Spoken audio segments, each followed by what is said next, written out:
రైతు సోదరులందరికీ నమస్కారం అండి. ముఖ్యంగా ఈరోజు మనకు భారతదేశంలో ప్రధానమైనటువంటి వాణిజ్య పంట పత్తి. ఈ పత్తిలో మనకు ముఖ్యంగా ఈ గులాబీ రంగు పురుగు వల్ల దాదాపుగా 294 లక్షల బేళ్ల వరకు కూడా దరిదాపుగా 2024-25వ సంవత్సరంలో పంట నష్టం సంభవించినట్లు అంచనాలు ఉన్నాయి. అయితే ఈ గులాబీ రంగు పురుగును మనం పూర్తిగా నివారణ చేయకపోయినట్లయితే దాదాపు రైతుకు 50% నుండి 90% వరకు కూడా పంట నష్టం సంభవించే అవకాశం ఉంది. కాబట్టి గులాబీ రంగు పురుగు నివారణకు BASF వారు 45 నుండి 55 రోజుల మధ్యలో ఎక్స్పోనస్ స్ప్రే చేసుకోవాల్సిందిగా తెలియజేస్తూ ఉన్నాము. ఇందులో ఎక్స్పోనస్ 17 మిల్లీలు మనం స్ప్రే చేసుకున్నట్లయితే ఈ గులాబీ రంగు పురుగు యొక్క మొదటి దఫా నార్వా ఏదైతే ఉందో దాన్ని మనం నివారణ చేయొచ్చు. ముఖ్యంగా గులాబీ రంగు పురుగు యొక్క నేచర్ ఏంటంటే 45-55 రోజులప్పుడు ముఖ్యంగా ఇక్కడ మీరు చూసుకున్నట్లయితే ఈ గూడ ఏర్పడిన తర్వాత ఈ గూడ యొక్క రక్షణ పత్రావళి ఏదైతే ఉందో ఈ రక్షణ పత్రావళి దగ్గర గుడ్డు పెట్టడం జరుగుతుంది. ఈ గుడ్డు పెట్టినటువంటి గుడ్డు పగిలిన తర్వాత దాని నుండి వచ్చేటటువంటి మొదటి ఇన్స్టార్ లార్వా కేవలం 2 గంటలు మాత్రమే బయట ఉండి ఇది కాయ లోపలికి ప్రవేశించడం జరుగుతుంది. ఈ 2 గంటల్లోనే మనకు బయట ఉన్నటువంటి వాతావరణానికి ఎక్స్పోజ్ అయి ఉంటుంది ఈ లార్వా.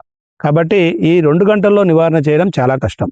అయితే మనకు ఇప్పుడున్నటువంటి అందుబాటులో ఉన్నటువంటి ఎక్స్పోనస్ని ఈ 45-55 రోజుల సమయంలో ముఖ్యంగా గూడ ఏర్పడి గూడ నుండి పూత బాగా ఏర్పడేటటువంటి సమయంలో 45 నుండి 55 రోజుల మధ్యలో ఎక్స్పోనస్ 17 మిల్లీల్ని 1 ఎకరం పొలానికి మనం స్ప్రే చేసుకున్నట్లయితే ఈ వచ్చినటువంటి మొదటి దఫా లార్వా ఏదైతే ఉందో దాన్ని మనము అదుపులో పెట్టి మనకు గులాబీ రంగు పురుగు యొక్క ఉధృతిని అరికట్టేదానికి అవకాశం ఉంటుంది.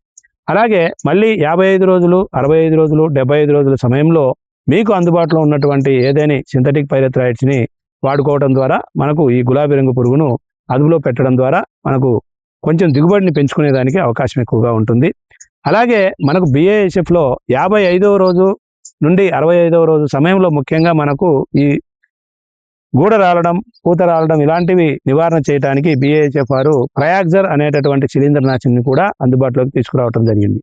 ప్రయాగ్జర్ శిలీంద్రనాశిని వల్ల కలిగేటటువంటి ప్రయోజనం ఏంటి అంటే ఈ ప్రయాగ్జర్ మనకు 55వ రోజు నుండి 65వ రోజు మధ్యలో మనం ఏదైనా సింథటిక్ పైరెథ్రాయిడ్ మీరు గులాబీ రంగు పురుగు స్ప్రే చేసుకుంటుంటారు కదా, దాంతో కలిపి స్ప్రే చేసుకోవడం వల్ల మ్యాక్సిమం మనకు ఏదైతే మనకు వచ్చేటటువంటి ఆంథ్రాక్నోస్ మచ్చ తెగులు కానివ్వండి, అలాగే గ్రే మిల్డ్యూ తెగులు కానివ్వండి, ఆ ఆకుల మీద అలాగే కాయల మీద వచ్చేటటువంటి మచ్చ తెగులు కానివ్వండి, వీటన్నిటినీ కూడా నివారణ చేయగలిగేటటువంటి జీమియం టెక్నాలజీ ప్రయాగ్జర్లో ఉండటం వల్ల, అలాగే ప్రయాగ్జర్ ఎక్కువగా సిస్టమిక్ నేచర్లో ప్రసరణ మొక్క అంతా కూడా ప్రసరణ జరుగుతుంది కాబట్టి ఈ గూడ రాలడాన్ని పిందె రాలడాన్ని పిందెల మీద ఆకుల మీద వచ్చేటటువంటి మచ్చ తెగుళ్లను నివారణ చేస్తుంది. అలాగే మొక్కకు కలిగేటటువంటి బెట్ట వాతావరణాన్ని కూడా దూరం చేస్తుంది. కాబట్టి ప్రయాగ్జర్ వల్ల మనకు దిగుబడి పెరిగేదానికి అవకాశం ఎక్కువగా ఉంటుంది.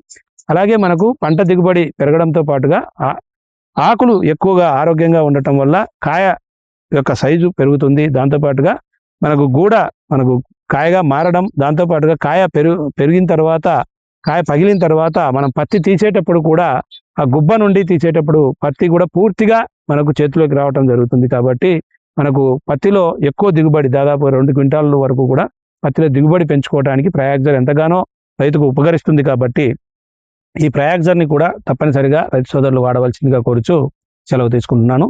రైతు సోదరులందరూ కూడా ఈ ఎక్స్పోనస్ని 45 నుండి 55 రోజుల సమయంలో ప్రయాగ్జర్ని తెల్లపూత వచ్చిన 7 నుండి 10 రోజుల్లో అంటే 55 నుండి 65 రోజుల మధ్యలో స్ప్రే చేసుకొని ప్రయాగ్జర్ని అధిక దిగుబడులు సాధించాలని కోరుచు సెలవు తీసుకున్నాను. ధన్యవాదాలు.